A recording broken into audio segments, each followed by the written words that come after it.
Have you ever looked at a humanoid robot or a lifelike doll and felt a sense of unease, a strange feeling you couldn't quite put your finger on? It's not just you.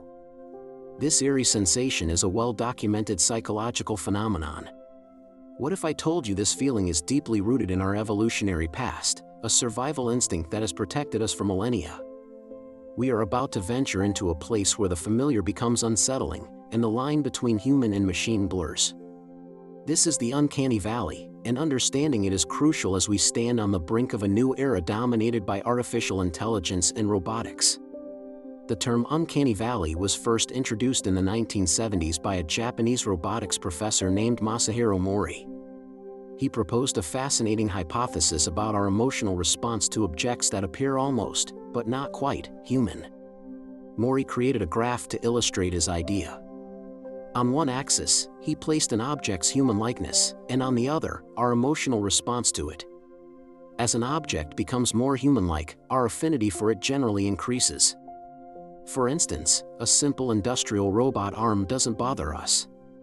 A toy robot with cartoonish features might even seem cute and endearing. But then, as the object approaches near-perfect human resemblance, something strange happens. Our positive feelings suddenly plummet into a deep valley of repulsion and eeriness. This is the Uncanny Valley. It's that chilling feeling you get from a CGI character that looks almost real, a sophisticated android, or a hyper-realistic mannequin. They are close enough to human to trigger our empathy, but something is just off. Why does this happen? Why do our brains react so strongly to these near-human entities? The answer likely lies in our evolutionary psychology and the very mechanisms that have ensured our survival as a species.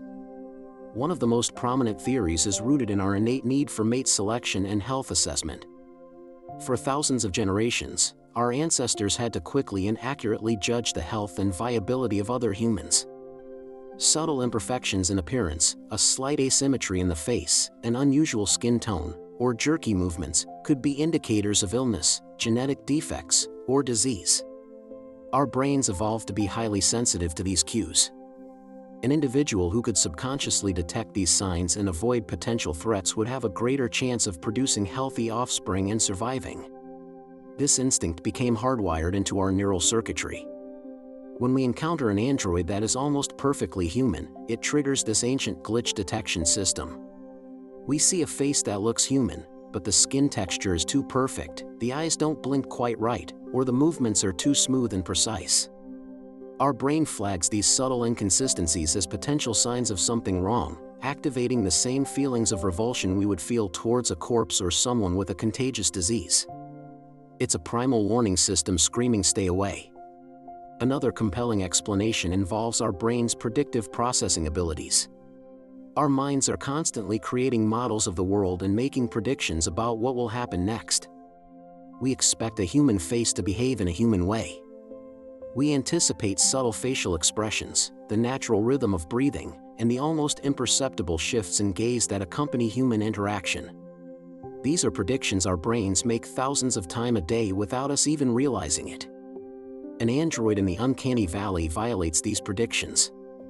It has a human form but fails to deliver the expected human social cues. The eyes might stare blankly, the smile might not reach the eyes, or the speech might not sync perfectly with lip movements. This mismatch between what we see and what we expect creates a sense of cognitive dissonance. Our brain struggles to categorize what it's seeing. Is it human? Is it a machine? This ambiguity is unsettling and creates a feeling of profound unease. Think of it as a form of perceptual error signal.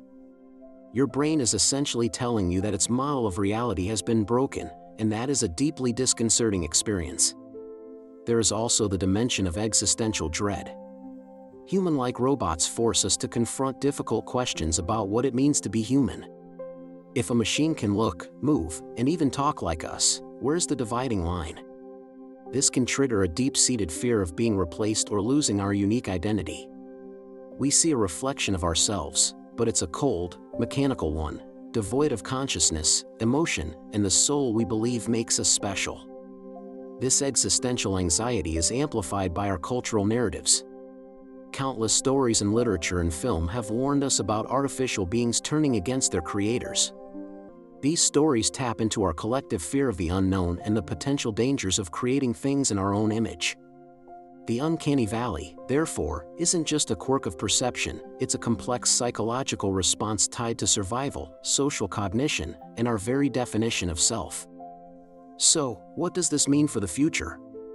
As technology advances, we are getting closer and closer to creating androids and digital avatars that are indistinguishable from real humans. Will we be forever trapped in this valley of discomfort? Designers and engineers in robotics and artificial intelligence are acutely aware of this challenge. They are actively exploring ways to navigate, or even cross, the Uncanny Valley. One approach is to deliberately avoid it. Instead of striving for perfect human realism, some designers focus on creating robots that are clearly non-human but still friendly and approachable. Think of stylized, cartoon-like characters. Their features are simplified, and their expressions are exaggerated. Because they don't pretend to be human, they don't trigger our brain's glitch detection system. We can interact with them without that underlying sense of unease. Another strategy is to push through the valley. This is a much more difficult path. It requires not just perfecting the appearance of an android but also its behavior. To cross the Uncanny Valley, a robot would need to replicate the subtle, almost invisible, micro-expressions and nonverbal cues that define human interaction. The eyes would need to move and focus naturally, the skin would need to show subtle signs of blood flow, and the body would need to breathe. This level of detail is incredibly complex and requires a deep understanding of human biology and psychology. Every tiny imperfection can send the entity tumbling back into the valley.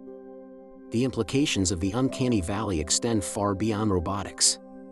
It affects the design of video game characters, animated films, and the virtual avatars we might soon use in digital worlds.